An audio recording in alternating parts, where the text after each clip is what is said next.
UN report warns Israel that it may be in violation of international law after it cordoned off nearly a fifth of the West Bank for army training. Israeli forces are demolishing Palestinian homes and driving people off their land, saying they might try to spy on the military drills. RT's Paula Sleer reports from one of these villages. I'm standing in Susia, a Palestinian area that has been earmarked by the Israeli government for demolition. There are many similar situations. Just this week in the Palestinian village of Jimba, the Israeli soldiers went from house to house searching for weapons and ammunition.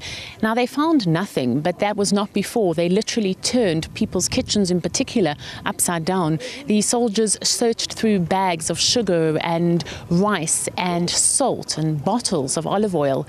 Now, this comes as the United Nations issues a new report outlining that the Israeli government has declared some 18% of the West Bank closed military zones for training or for so-called firing zones.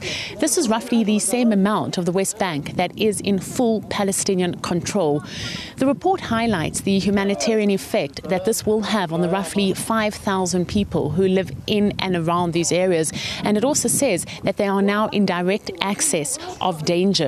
At the same time, we're talking here about people, most of whom are herders, who need fields for their cattle to graze on, and many of these fields are being taken away from them. So this will affect their livelihood.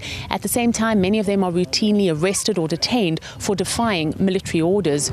We're talking here about people who have very little access to electricity and to water.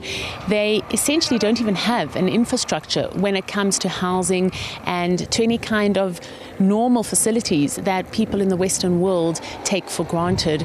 The report calls Israel an occupying power and reminds the Israeli government that international law condemns any kind of confiscation of private or public property unless it is for military necessity. Now, the Israelis are going to have a hard time claiming that the establishment of firing zones or areas for training their soldiers is of military necessity. Paula Sleer, RT, Susia in the South Hebron Hills.